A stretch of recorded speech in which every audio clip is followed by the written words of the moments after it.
คำ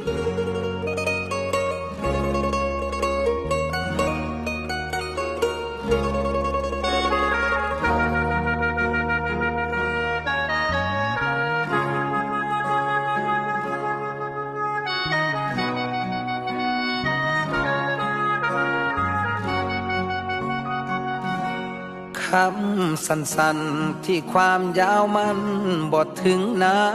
ทีอาจทำลายหลายล้านนาทีสิ่งดีๆที่เฮาร่วมก่อใจเย็นไว้สาเว้ายังออกมาหูโตบ่นอ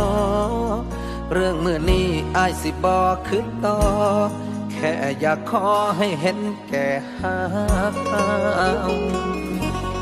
เก็บเอาไว้ก่อนคำว่าลาก่อนเสื่องไว้สาก่อนคนดีของอ้า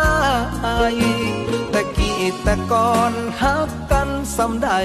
อยากให้ลองตรองดูจักคราวเก็บเอาไว้ก่อนคำว่าลาก่อนเสื่องไว้สาก่อนอย่าด่วนอย่าฟ้าวบ่ต้องปากันฮักกันคือเก่าให้เป็นคือเก่าอ้ายขอให้เจ้ากลับคำสาลาคำสั้นๆที่ความหมายมันรุนแรงเกินไปมันสะเทือนหอดหัวใจอ้ายหยุดเอาไว้เศร้าเว้าเด้อลาอยู่กันมาดนต้องมีสักหนที่มีปัญหาผิดใจกันก็เรื่องธรรมดาอย่าถือสาให้มันเป็นเรื่องราวเก็บเอาไว้ก่อนคำว่าลาก่อนเสื่องไว้สาก่อนคนดีของอ้ายตะกี้แต่ก่อนฮักกันสำใดอยากให้ลองตรองดูจักคราวเก็บเอาไว้ก่อนคำว่าลาก่อนเสื่องไว้สาก่อนอย่าด่วนอย่าฟ้าวว่าต้องปากันฮักกันคือเก่าให้เป็นคือเก่าอ้ายขอให้เจ้ากลับคำสาลา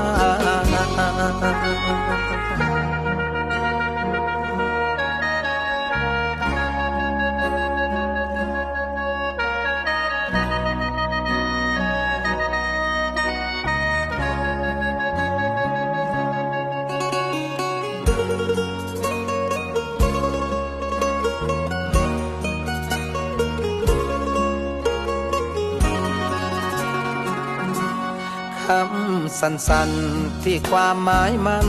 รุนแรงเกินไปมันสะเทือนหอดหัวใจอ้ายหยุดเอาไว้เศร้าเว้าเด้อลาอยู่กันมาดนต้องมีสักหนที่มีปัญหาผิดใจกันก็เรื่องธรรมดาอย่าถือสาให้มันเป็นเรื่องราวเก็บเอาไว้ก่อนคำว่าลาก่อนเสื่องไว้สาก่อนคนดีของอ้ายตะกี้แต่ก่อนฮักกันสำใดอยากให้ลองตรองดูจักคราวเก็บเอาไว้ก่อนคำว่าลาก่อนเสื่องไว้สาก่อนอย่าด่วนอย่าฟ้าวว่าต้องปากันฮักกันคือเก่าให้เป็นคือเก่าอ้ายขอให้เจ้ากลับคำสาลาเก็บเอาไว้ก่อนคำว่าลาก่อนเสื่องไว้สาก่อนคนดีของอ้ายตะกี้แต่ก่อนฮักกันสำใด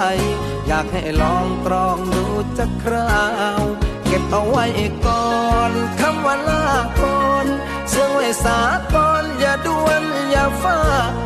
วว่าต้องปากันฮักกันคือเก่าให้เป็นคือเก่าอ้ายขอให้เจ้ากลับคำสาลา